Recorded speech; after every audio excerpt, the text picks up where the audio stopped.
Hi. So we're about to start our first panel of Tilting Access 3. I'm Tobias Ostrander. I work at the Paris Art Museum, Miami, and I'm thrilled to be here and to be part of this continuing, unfolding conversation that we've been having for 3 years now. And I've just been really honored and thrilled to be getting to know all of you and having these very interesting exchanges. And we really think of Tilting Access as an evolving platform and open for change and growth and evolving to the needs within the greater Caribbean region. So today, I'm not going to read my panelists' bios because you all have them. I'll reference what they do briefly, but I really want to just do a quick introduction and then get into their presentations and then generate a discussion between all of us. This panel is about the spaces of exhibitions. This year with Tilting Access, we really wanted to focus in on the practice of curating that most of us do in one way or another. And sort of thinking about, in this panel, the various spaces in which we work. And, we've seen, a huge proliferation of the types of spaces in which we function as curators. Beyond the traditional museum spaces and gallery spaces, we see so many biennials, art fairs, festival platforms, residency programs that we curate in various ways. And we really want to look today at the various, or look at a couple models of how we choose to occupy or identify or engage those diverse spaces in which we choose to work. And particularly how we look to make those spaces sites of creative and political possibility within the context that we each work in. And we have 3 panelists who work in very distinct ways and occupy very different spaces, or they'll talk about the different spaces they occupy as curators.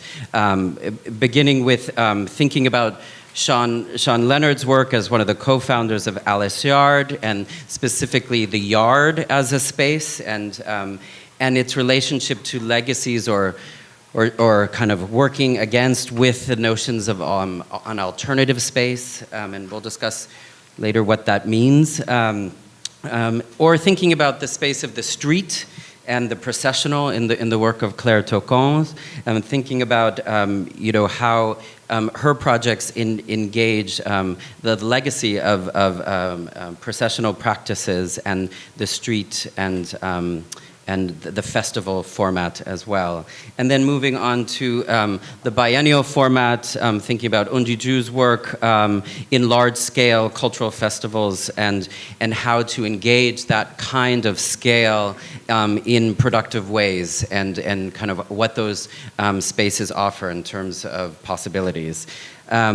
We really want to think about and highlight the particular kind of site specificity of each of these practices. I think that's what we're getting at, and the particular opportunities and challenges that each of the spaces offer. And so opportunities and challenges, each of, I don't think we should be, avoiding the problematics of each of these various spaces that we occupy and what we work against, what we work for, yeah, so I will, we're going to go in order of Sean, then Claire, then Unji, so I'll invite Sean up, but great to be here. Thanks.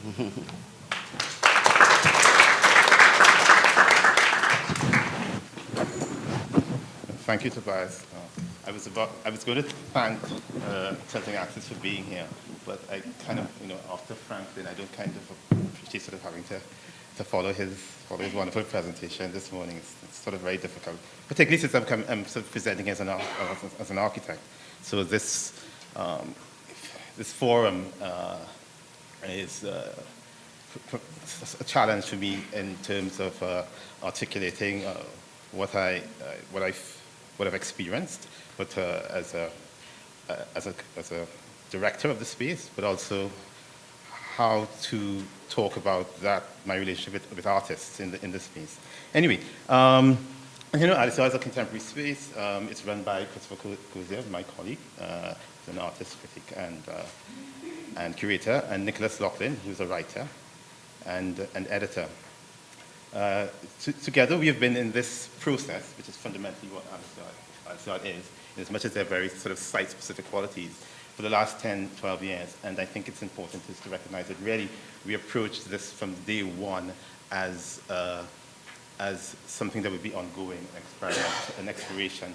An opportunity became available in terms of a space being present, and the idea is now, okay, how can we begin to shape things as a result of this opportunity, which starts with a simple thing: there is a space that's available, you know, and to sort of take it from there. Of course, later on in the presentation, what's also interesting is the fact that what's interesting is that, of course, we come from three different disciplines, yes, and different sort of histories. So that's been really very useful in terms of understanding negotiation in the context of the yard, and therefore between ourselves as people coming from different disciplines, but having a sort of common, almost common for most part, way of moving forward. So what I intend to do, this is site Alice Yard, site process. Basically what I'm going to try and do is talk about the Alice Yard as a space and all its familial, its archetypal, its historical kind of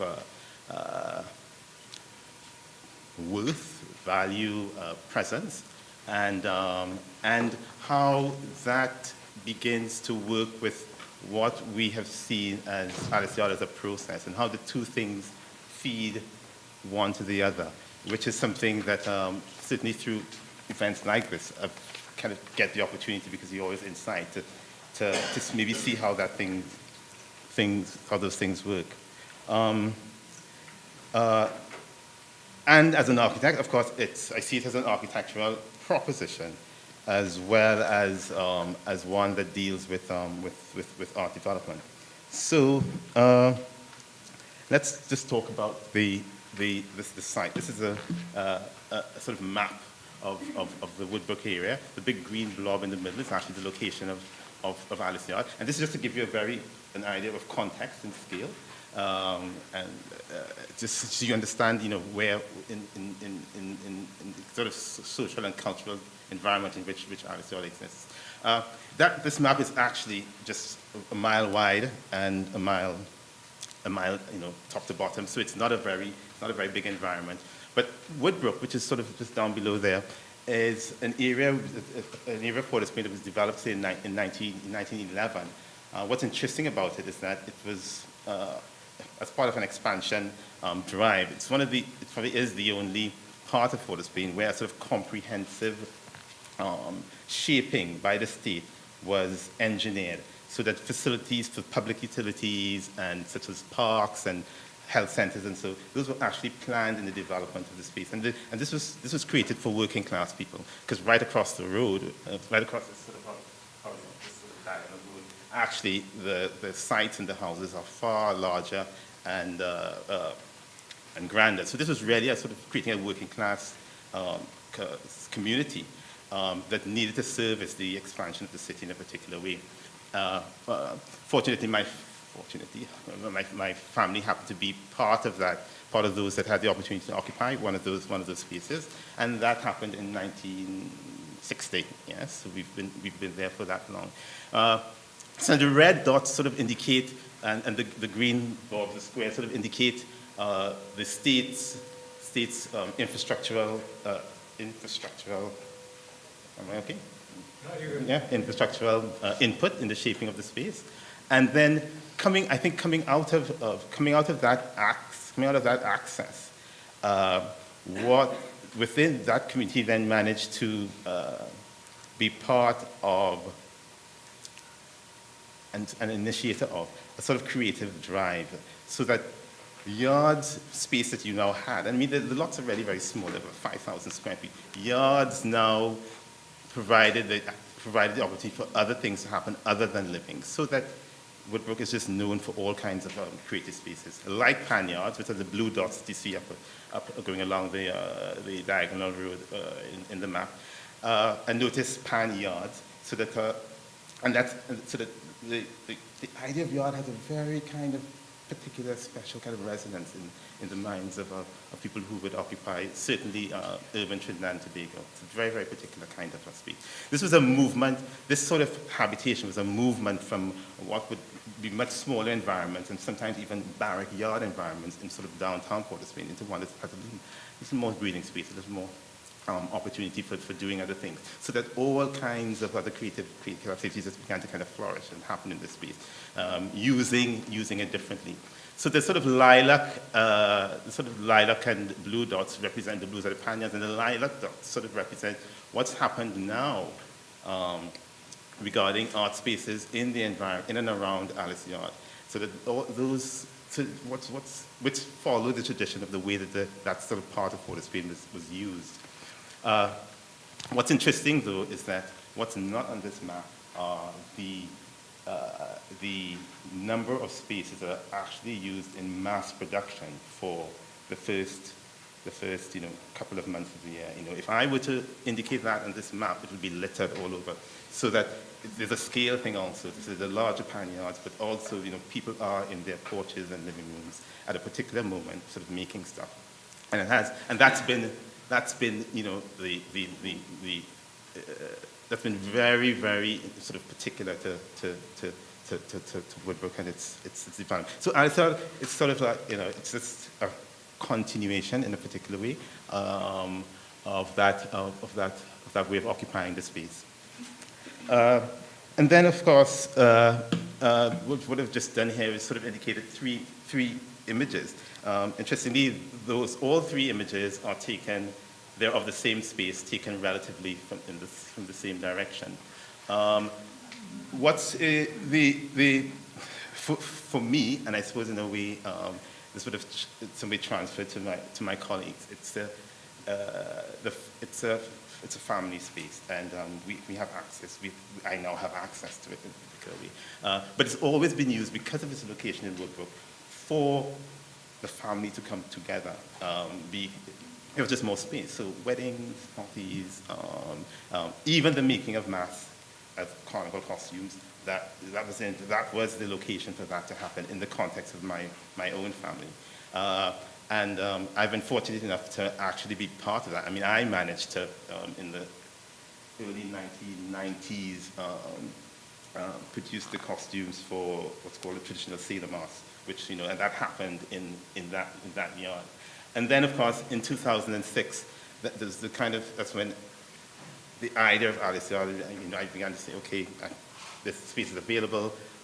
What can we do? That's kind of iconic image. That sink's been there forever. Yes, and pretty much this was taken by Ivan Belchik, who was a student and has remained who showed work in the space and was doing research on particular kinds of spaces in Port of Spain. But he took that photograph, and it's remained a sort of iconic image for us here at Alice Yard.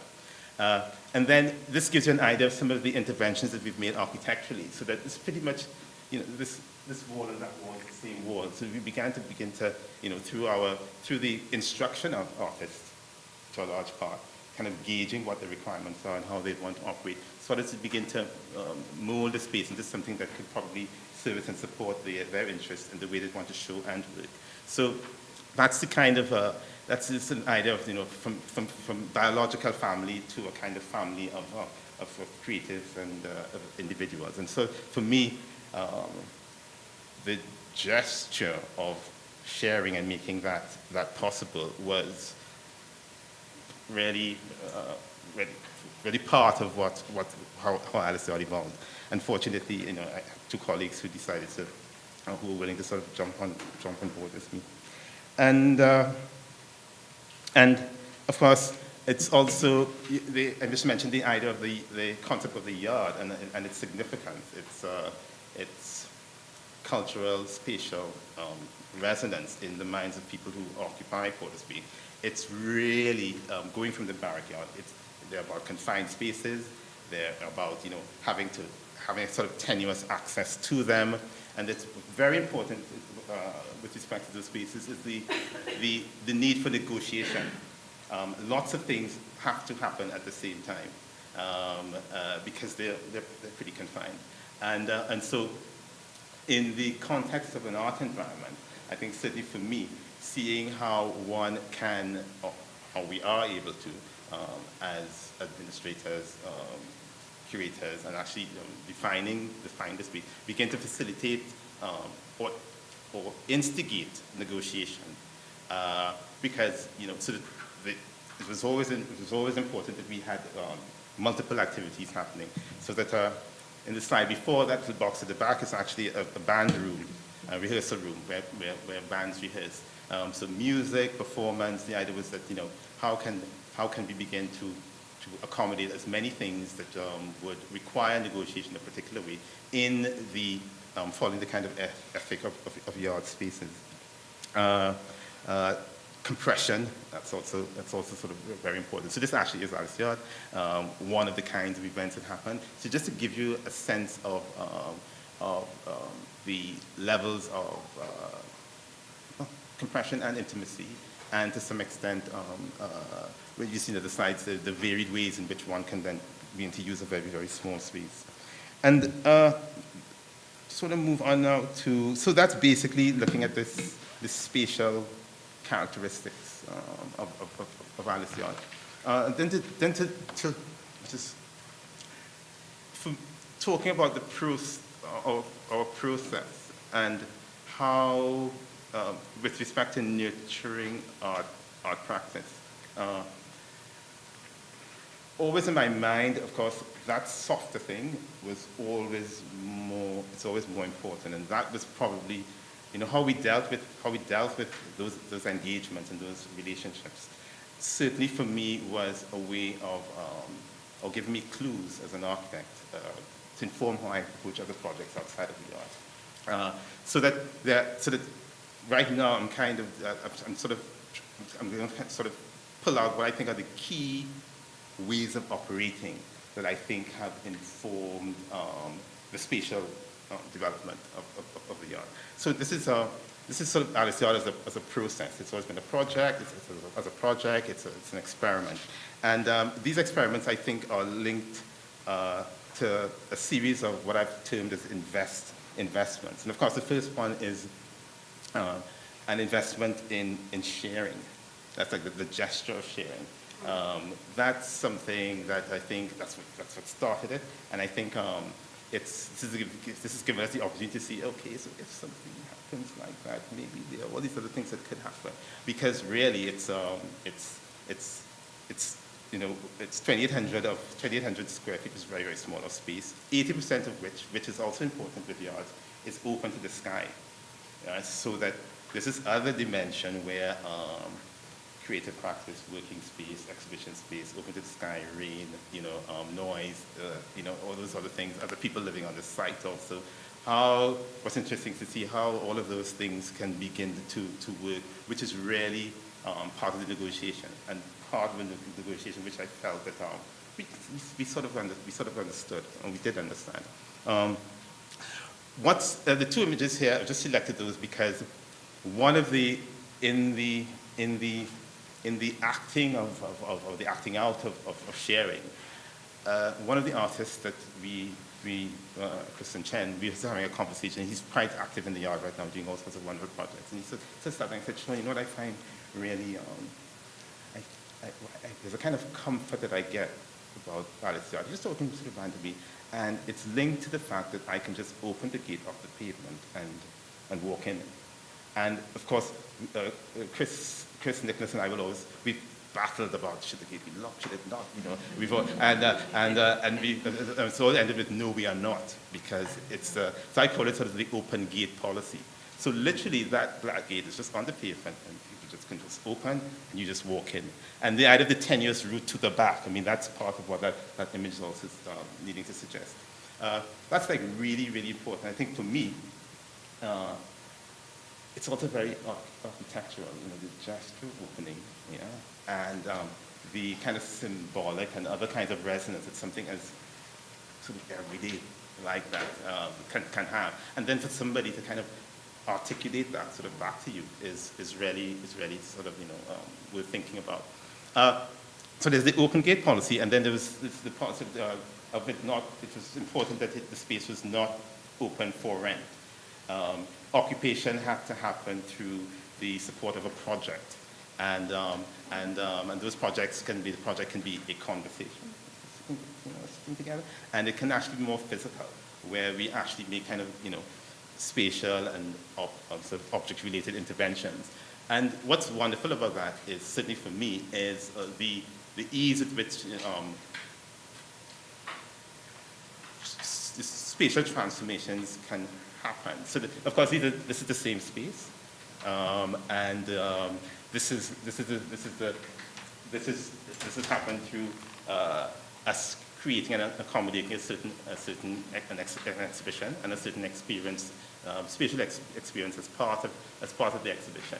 But it's not that difficult. It's like really very easy. But you compare the two images, and they're being able to go from one to the other. I think that as an architect is like a real joy. The fact that you recognize that these things can happen really very easily, and at the same time, while you're playing with the sort of spatial potential, physically of it, there are these things happen where that's actually part of supporting an art-related creative project, and therefore I have to talk, and we all have to talk with the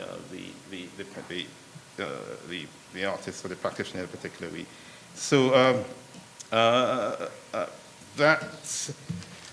that's sort of investment in sharing as something that's important. And then, of course, most important is the investment in relationships. I'm just like really, I'm just really lucky to have Chris as one of the colleagues, because he has always been one that has made that a kind of priority in certainly his actions, and then by extension the way ours, and the way that we facilitate the investment in relationships, and more so the investment in those relationships through collaboration, so that this is a Dwayne Islands project where graphic designers, those are all writers, but part of it is choreography is also linked to it. Graphic installation designers decided to sort of cover the entire yard in leaves. I mean, the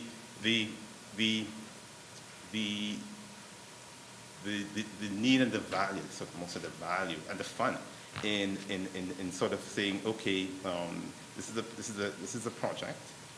Let's see how we can make it happen. But also, always in the back of your mind is how through operating like that, how you're beginning to build a resource, and a resource that's a network, and a network of individuals that then are able to reapply their comforts, certainly in this space, but also reapply their experience in the support of others that would use the space. And that's always been really, really important. The network sort of becomes one of the critical components, and investing in relationships to create those. And of course, there's the investment in our relationship. That's Chris, Nicholas, and I. What are the kinds of negotiations that we had to go through? Chris may not be happy for me here sharing this, but there's a meeting recently, two of us were grumbling, and then but there's always one that isn't grumbling. So that and that sort of makes things sort of workable. But what's interesting about that is that to be able to the way that a project and an interest in a project allows you or facilitates one to hear and respond to another's disposition in the interest of this exercise that we are doing together. And I think that's like really, really, really very important. And of course, there's also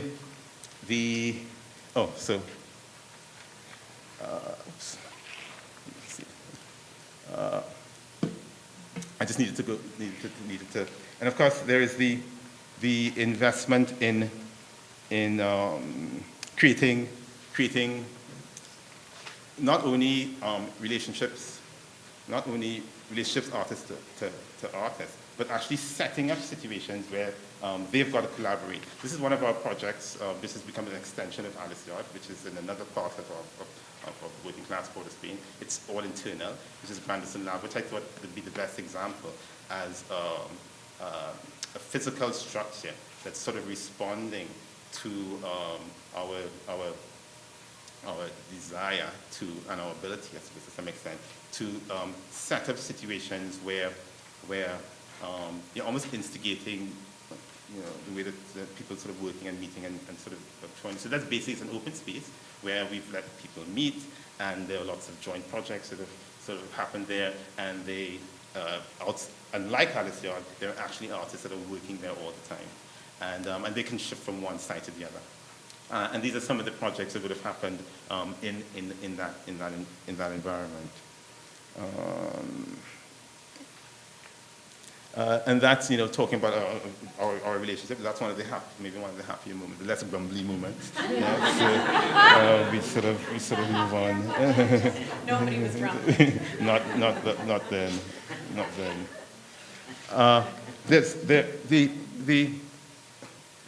That sort of the notion of investing in the word play has always been important. Yeah.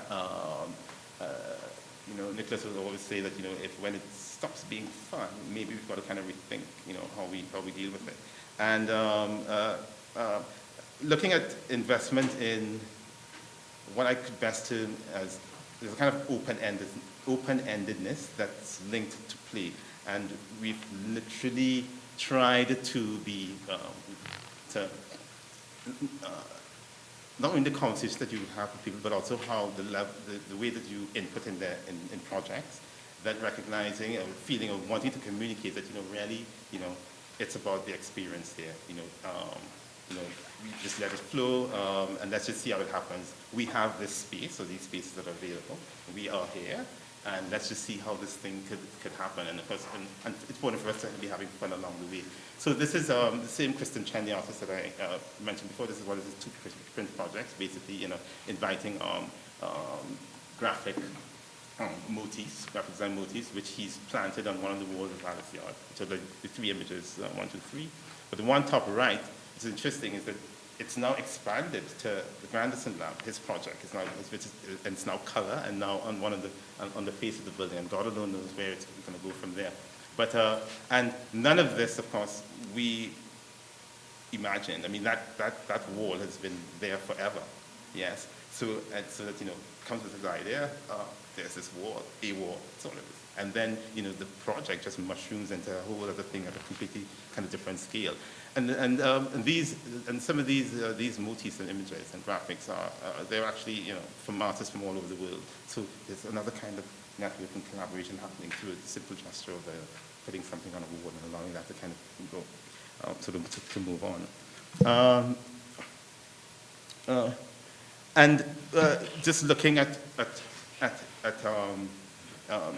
notions of open-endedness, that of course spatial open-endedness also. That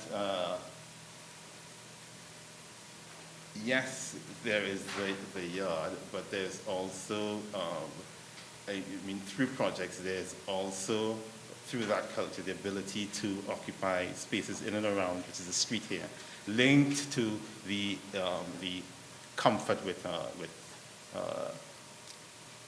using the street for masquerade and performance and parade. Just feeling that not letting the physical confines of Alice Yard begin to inform what we don't do or do. And it's actually saying, well, okay, how can the things that happen here begin to literally sort of resonate outside in the larger context of Alice Yard? And these are some of the more performative related projects that would start and emanate. And some of them, well, yeah, sometimes these gestures bring a lot of problems with the police and other things. So that's a whole other story. Yes, but that's part of the task. And then it's sort of what I feel is an investment in in intimacy, which I mentioned earlier, linked to the yard environments. And I see that's managed to happen, I think, for most part, through an intent to sort of layer things in very close proximity. So these four images sort of, it's a space where people live. That's Joanna Helford, our last artist in residence. It's a place where it's a place for working, it's a place for exhibiting, it's a place for socializing, it's for conjuring. But all of this sort of happens in literally a very small environment. Not only is it small, an environment where people sort of come and go, and come and go, and come and go, and come and go. And it's been interesting for me to observe how that happens well, and it doesn't happen very well. But that's what it's about. But I particularly with respect to how we understand the way that negotiations have to happen and the culture in yard spaces. I find that I recognize that linking the layering of activities linked to art production pretty much gives us another perspective about the potential of yard space. And then of course, 80% of it is open air. So how does that work? Okay, 2 minutes. Okay, and just looking at and of course linked to the slide before, looking at reflexivity, that the idea of just being able to respond and to respond very easily to artist proposal with the intent of seeing how far it can go. I mean, this I put this image here because a lot of what I'm talking about, there is a yard and also there's reference to the notion of the mass camp. This is Grandison Lab also, where that's a very sort of intense space for a couple of months of the year. And what's interesting is that people come in, do what they have to do very conscientiously, and then sort of go away. And I think that my, and by extension my colleagues' appreciation of and others, is able to support projects through that kind of management of a creative environment. I mean, seeing a mass camp in operation is an amazing thing. Lots of people just come in, but there's a clarity of purpose, and then people sort of move on. So what are the issues that I've sort of seen happening, or what are the questions I've raised? I think for me it's the whole sort of mass camp yard sort of relationship, and for me, the question raised, I mean, I sort of noted this, was, does the spatio-cultural dynamic of the sort of mass camp relationship have a role in the structuring of institutions and the development of the creative sector in our economies? And that goes from, teaching and the presentation of creative practices. What are the clues in terms of how, mass camps and yards are structured that we can begin to inform how we either see institutions now or are able to develop them, and not physically, but in terms of how they operate and how they propose. Yeah? And then coming out of this, the whole artist experience also, which I was having a conversation just now with somebody linked to, this is youth bias. There's independent alternative spaces, yes? And I sort of tagged that on maybe erroneously to this question that I'm having about formality and informality. And it's not about, one or the other, but the question for me is, is there really this kind of sort of formal and informal dichotomy linked to art spaces and their management? But rather, is there really an option which exists that talks about structure and form, which is responsive to open-endedness, so that the informality is actually a formal response to open-endedness, and whether that's actually more the situation or scenario that's certainly happening in the context of Alice Yard. And just also interesting is the notion of mutation and proliferation, so that how subtle changes, allowing things to change um, in, in, in their makeup, but not in their sort of ethical intent. So, and how is that reflected in how the space has been used? It's the same environment, 3 different projects, three different spatial experiences. How is it really about small, and I said, mutation and proliferation, or even resonance? I'm beginning to feel a sort of comfort with small spaces, and seeing that they're looking at their potential and asking whether it is that there is a system or structure in the context or with the aim of expansion that's more about allowing these things to multiply in a particular way. I suppose very much like this image that was done by Al Braffett, which is in the same box, which which talks about expansion and uniform expansion, but sort of being built. That's Fibonacci spiral, linked to, but really putting together or allowing a certain kind of form. The overarching intent, ethic is there, but it's about basically bringing and shaping all these little entities in a sort of constructive way. Thank you very much.